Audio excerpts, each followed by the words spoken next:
I wish I never sleep and seize every single day. Spend time with my loved ones, family and friends. All I want for life is to be safe and sound. We're always here with you. E você, leitor e leitora do Portal do Holanda, sou Humberto Amorim e estou de volta para mais uma entrevista na qual nós vamos abordar um assunto de suma importância para o conhecimento público. Hoje nós vamos falar de um mal que afeta milhões de pessoas no mundo inteiro. E o interessante sobre este mal é que ele não tem uma causa única. Essa é que é a verdade. Mas todos os esclarecimentos sobre esse mal, essa doença, nos serão transmitidos agora pelo Dr. Victor Barroso, que é endocrinologista, e ele veio ao programa para falar sobre diabetes. No dia 14 de outubro foi celebrado o Dia Mundial do Diabetes. O que nos motivou a trazer o Dr. Victor para cá, principalmente, é que em todas as reportagens que eu assisti, todos os relatos que eu li, abordou-se o aumento dos casos de diabetes em todo o mundo. Olha, sintam só isso. Eu quero começar realmente fazendo de uma maneira drástica, me perdoem, para que, quem sabe, eu capto a sua atenção. Mas olha só, existem no mundo atualmente, este número é estarrecedor, 406 milhões de pessoas com diabetes. E aqui no Brasil são aproximadamente 18 milhões de pessoas. E, infelizmente, no Brasil, por ano, morrem 72 mil pessoas vitimadas pelo diabetes. Vamos conversar com o Dr. Victor, que vai nos mostrar um norte sobre prevenção, tratamento e causas. E eu sei que nós todos vamos lucrar com isso. Então eu peço toda a atenção de vocês. Dr. Victor, muito obrigado por ter aceito o nosso convite e seja muito bem-vindo ao estúdio de entrevistas do Portal do Holanda. Eu que agradeço a oportunidade. Eu acho que é uma abertura fantástica para a gente poder esclarecer algumas dúvidas da população com relação ao diabetes. Dr. Victor, vamos logo começar definindo o diabetes. O que é essa doença? Bom, o diabetes ele é considerado uma doença metabólica, crônica, em que o indivíduo ele perde a capacidade de metabolizar o açúcar, ou seja, de usar o açúcar, a glicose, como energia. Então, o que acontece? Ele começa a acumular no organismo açúcar em excesso, seja por dois principais mecanismos, ou por uma falência de uma glândula que a gente tem no organismo chamada pâncreas, que produz insulina, ou por um outro mecanismo que é causado pelo excesso principalmente pelo excesso de peso, que chama-se resistência à ação da insulina. Então, esses dois erros de metabolismo acabam gerando um acúmulo de açúcar, e esse acúmulo de açúcar é que traz todas as consequências do diabetes. A maioria das pessoas, elas se tornam diabéticas ou existe um grupo que já nasce diabético? A maioria das pessoas adquire diabetes.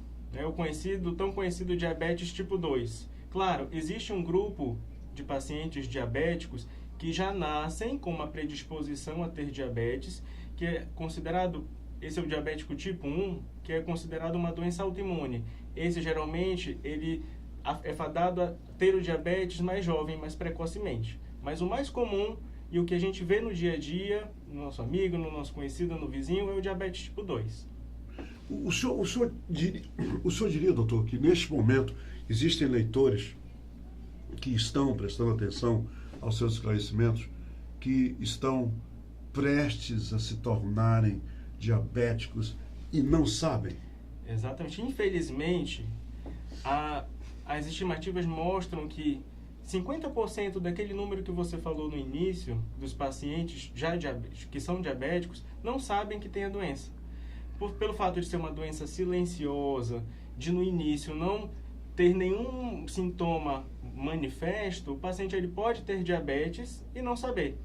Principalmente aquele paciente obeso, sedentário, com acúmulo de gordura no abdômen. Esse paciente, é importantíssimo que ele procure uma assistência de saúde, seja um clínico geral, um endocrinologista, para fazer o exame de triagem para saber se ele é diabético ou não.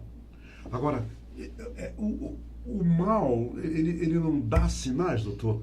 Quer dizer, de repente essa pessoa, como o senhor falou, está obesa, que não pratica nenhum esporte, não faz exercícios, sedentário até não mais poder, essa pessoa não recebe sinais do organismo? Sim, ele passa a receber, pode receber até um pouco tardiamente, mas passa a receber quando ele começa a perceber que ele acorda mais à noite para urinar, ele vai mais ao banheiro. Mais vezes, o senhor quer dizer? Exatamente. Acorda 3, 4, 5 vezes para urinar à noite. Ele vai mais a urinar durante o dia, vai mais ao banheiro urinar durante o dia. A vista eventualmente fica embaçada, pode ter formigamento nas pernas, ferroada nas pernas. Isso aí já são indícios de que pode ter alguma coisa alterada, que a glicose já pode estar elevada. Tonturas não, né, doutor? Pode eventualmente ter tontura também. Não é um sintoma clássico, mas pode ter também. Eventualmente uma tontura pelo descontrole da glicemia, sim. E uma coisa, eu sempre ouvi pessoas falarem, doutor Victor, que mas como é que eu posso estar tendo diabetes se nem sequer eu gosto de bolo, não como doce? O bolo não é um causador de diabetes. Quer dizer, pode até contribuir, mas não é causa, é? Não, perfeita sua colocação. Muitos pacientes, muitos indivíduos, eles acham que o fato de apenas comer doce vai fazer com que ele adquira diabetes. Na realidade, é muito mais amplo, né, os fatores causais do diabetes. Não é o fato de comer doce em excesso que o paciente vai adquirir diabetes. Na verdade, o problema está no consumo de carboidrato. Então, aquele paciente que consome muito arroz, que consome muito macarrão, que consome muita farinha, né? Não necessariamente... Muito pão, exatamente. Não necessariamente o doce específico. Não o refrigerante, o chocolate, o pudim, o bolo. Entendi. Mas é o carboidrato em geral, né? Então, não pode se focar apenas... olha, eu vou cortar o chocolate. Não é assim que você vai prevenir o diabetes. Você tem que ter uma alimentação bem balanceada. Não adianta você cortar o refrigerante, o chocolate e continuar comendo arroz em excesso, farinha em excesso, tapioca em excesso. Porque isso também vai fazer... A tapioca pode contribuir? Pode, e muito. Para o diabetes? E muito. Isso é uma questão bastante frequente aqui na nossa região. A gente, amazonense, a gente gosta de comer uma tapioca. E consome muito, com né? frequência. Muitas vezes até mais de uma vez por dia. E se a gente for avaliar, a tapioca faz tão mal quanto o pão, né? Então, assim, tem que ter cuidado. Não pode exagerar. Exatamente. Então, não é só o doce que causa diabetes. Como eu havia falado, o diabetes ele é uma doença multifatorial. Né? Não está relacionado apenas com a alimentação. Ela não tem só uma causa, não né? tem apenas um único fator causador. Né? É um conjunto de fatores. Então, o fato de você ter alguém na família diabético, o fato de você não praticar atividade física, o fato de você estar acima do peso, isso vai contribuir para o surgimento do diabetes a longo prazo. Doutor, então isso explica, na sua opinião, essa questão de... Porque antes eram só os idosos que apresentavam os sintomas e a doença, né? O diabetes. Mas hoje em dia, a gente tem crianças com diabetes. Nós temos jovens, antes dos 20 anos, que são diagnosticados com diabetes. Isso pode ser justamente a causa dessa falta de controle no consumo desses alimentos, arroz e tapioca e farinha, como o senhor acabou de dizer? Com certeza, né? O hábito de vida mudou muito nesses últimos anos. né, nas últimas décadas, né? As pessoas cada vez mais estão sedentárias. As crianças hoje em dia já não saem mais para brincar na rua, né? Estão brincando no videogame, assistindo televisão, né? Então elas não têm mais o hábito de praticar um esporte, de praticar uma atividade física. E no mesmo tempo que eles estão lá brincando no videogame, eles estão comendo um salgadinho de milho, eles estão tomando um refrigerante, estão comendo um chocolate. Então eles estão, no mesmo tempo que não praticam atividade física, estão se alimentando ruim, e isso gera um excesso de peso, né? Que é o principal fator que leva o diabetes na infância, na adolescência e no adulto jovem. Então, por isso que realmente a incidência e a prevalência de diabetes tem cada vez mais aumentado na população jovem. Então, não é mais um privilégio ou uma consequência só do idoso. Hoje em dia, o diabetes Como já foi. Exatamente. Hoje em dia, o diabetes pode surgir em qualquer idade, né? Da criança até o idoso. Doutor Victor, o que é o pé diabético? Que a gente ouve falar agora muito, e as pessoas estão sempre os médicos estão sempre se referindo ao pé diabético. O que é isso? O pé diabético é uma complicação crônica, uma das complicações crônicas que podem surgir a longo prazo no diabetes. Por que pode surgir o pé diabético? A glicemia elevada, ela traz problemas tanto para o sistema nervoso quanto para o sistema circulatório. Então, o pé diabético pode ser tanto problema causado por problema circulatório, quando o sangue não consegue chegar muito bem no pé, e aí o paciente começa a apresentar dormência, formigamentos, pontadas, começa a apresentar úlceras, né, calosidades no pé. Quer dizer, feridas, né? Exatamente, feridas, exatamente. Assim como problemas do sistema nervoso, dos nervos que vão inervar o músculo do pé. E aí podem também... O que acontece muito com o diabético? O diabético, ele muitas vezes perde a sensibilidade dos pés, dos membros inferiores, das extremidades. Então o paciente chega, doutor, não estou sentindo o meu pé. Doutor, eu calço a sandália e não sinto, né? E o que isso gera? O paciente, ele pode estar formando... Mas o pé não muda de aparência quando está com esse problema, doutor? Normalmente pode mudar. Ele geralmente... Com roxidão? Não nada necessariamente roxidão, mas o pé fica mais ressecado, né? Ou aparecem mais calosidade, mais calos, porque o paciente, ele muda a pisada, então ele faz mais pressão em determinados pontos do pé. E aí, nessas feridas... Muda por quê? feridas... Porque dói, doutor? É porque ele vai perdendo a sensibilidade mesmo, a sensibilidade para o tato no chão. Então ele vai perdendo esse padrão. E ele pode também... Os ossos do pé, eles podem também mudar a conformação. Agora, o pé diabético é onde começa tudo, quer dizer, ele pode se alastrar para a perna. É sempre pelo pé que o mal começa a se manifestar? Até pode começar mais acima, mas o mais comum é no pé. No pé. É no pé. Então, o que você encontra muito? O que a gente encontra muito nos prontos-socorros ou nos consultórios? É aquele paciente que chegou primeiramente com uma úlcera no dedo do pé, no dedão. Essa úlcera não sara. Essa úlcera não sara. Ela permanece aberta ali, não importa o que era. Exatamente. Como a circulação está prejudicada, ele não consegue cicatrizar. Então, não sara. Aí ela vai crescendo, o tecido ao redor da ferida vai morrendo, que culmina numa amputação. Hoje em dia, o diabetes, ele é o principal causador de amputação não traumática no mundo. Ou seja, fora os acidentes automobilísticos, os acidentes de trânsito, o diabetes é o principal causador de amputação no mundo. E o senhor, na sua experiência médica, é comum o caso de amputação em Manaus? É muito comum. Devido ao diabetes? Infelizmente é muito comum. É muito comum, sim. Principalmente porque as pessoas ainda não se alertaram que devem tratar adequadamente o diabetes. Muitas vezes, o paciente diabético, ele só cai a ficha de que precisa tratar com seriedade o diabetes quando alguma complicação crônica já está instalada. Infelizmente. Seja um pé diabético, seja uma insuficiência renal crônica, seja uma perda progressiva da visão. Aí o paciente percebe que realmente ele precisa tomar uma atitude de que tem que tratar adequadamente o diabetes. Tratar o diabetes, então, doutor, pelo que o senhor está falando, requer muita disciplina, Muita por parte do disciplina. paciente. Imagine você ter um hábito alimentar a vida inteira. O paciente descobriu diabetes com 60 anos. Imagina, ele já tem um hábito alimentar definido, adquirido nesses últimos 60 anos.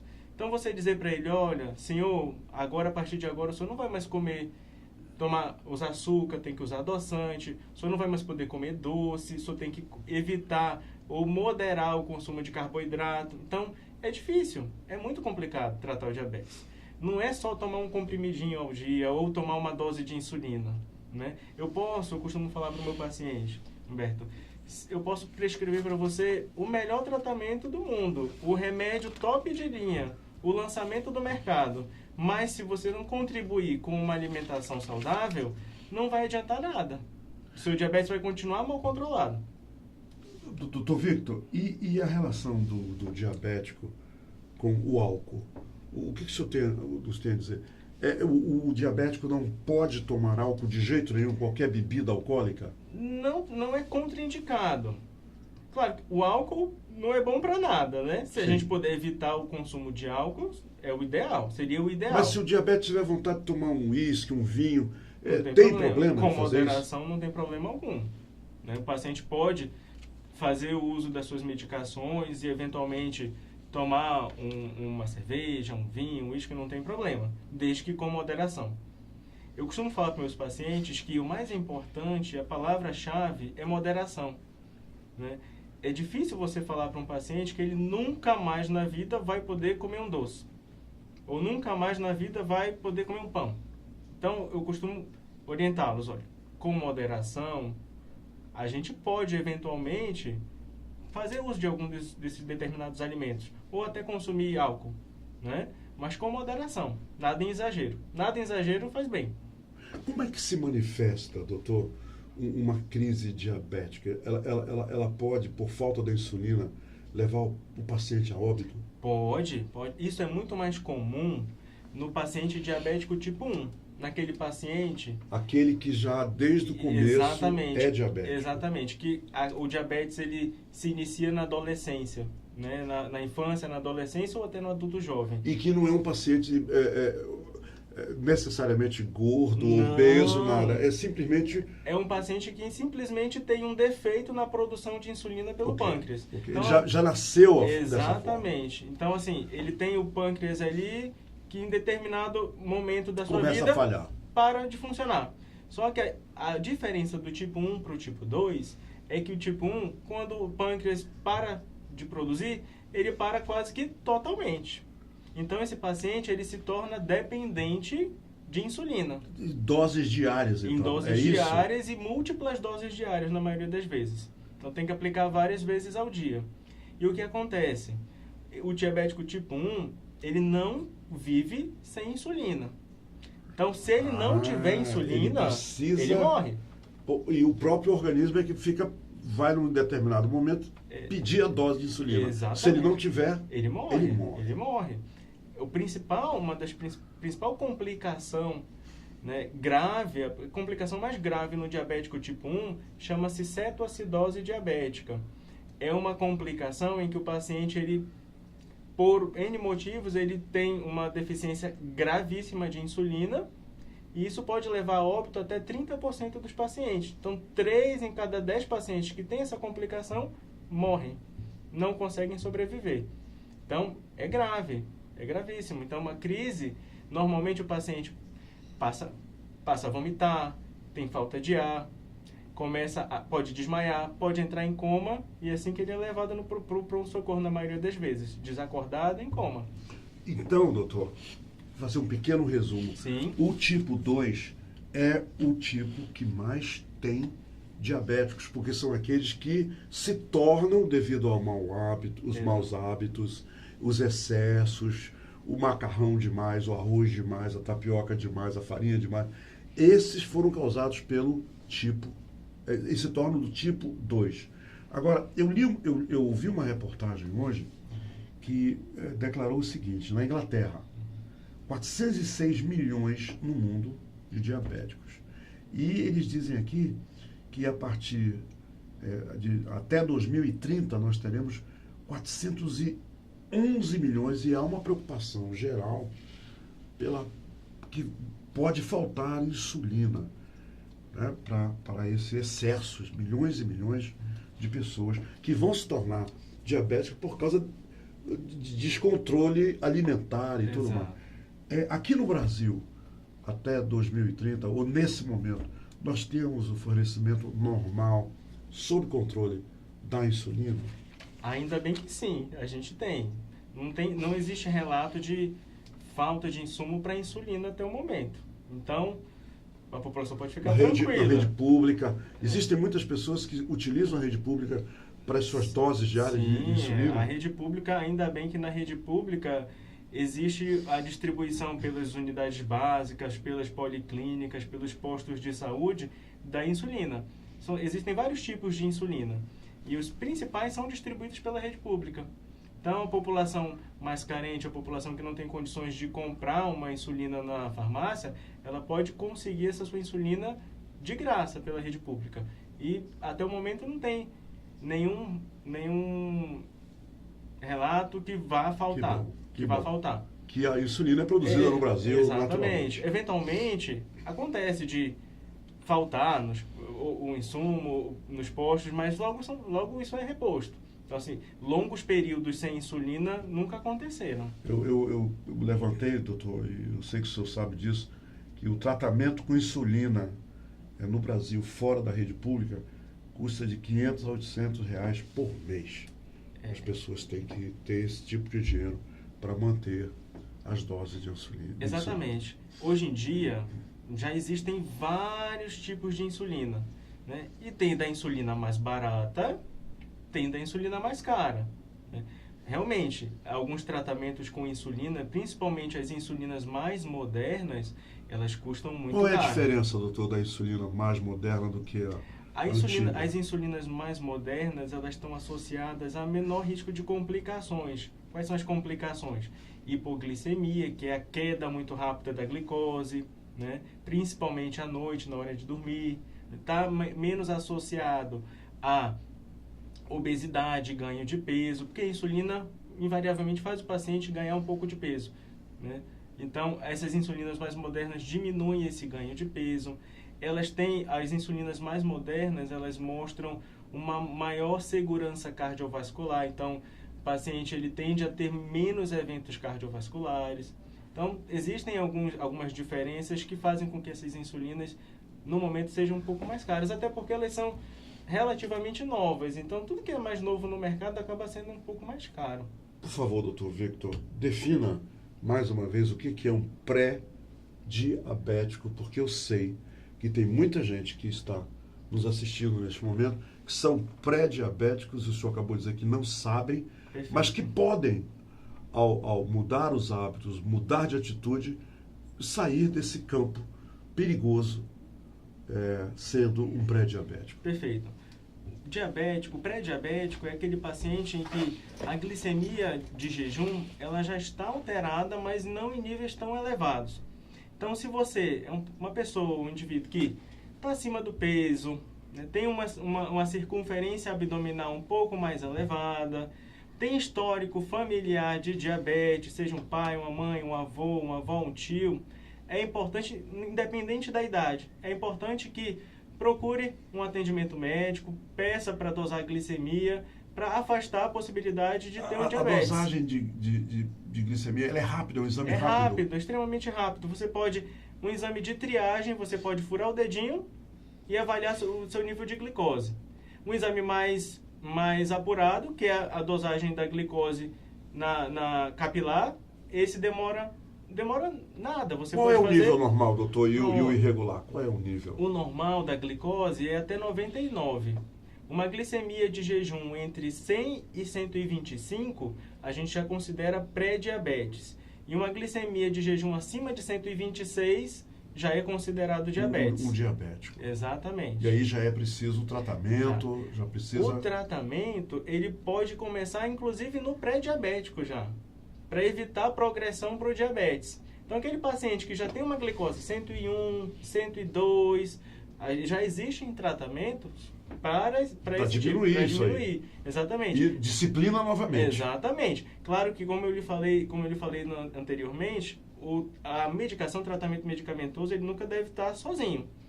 A mudança no hábito alimentar, a melhora no estilo de vida tem que estar associada ao tratamento medicamentoso.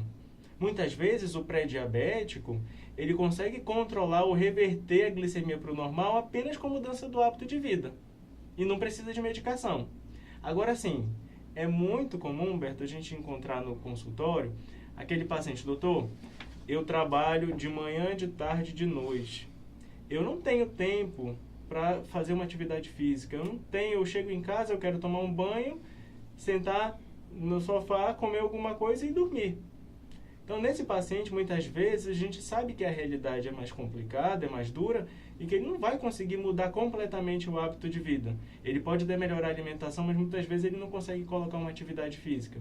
Aí, nesse paciente, a gente orienta: olha, vamos tentar mudar o hábito alimentar, a gente pode começar um tratamento medicamentoso para você não progredir ou diminuir o seu risco de progressão para diabetes.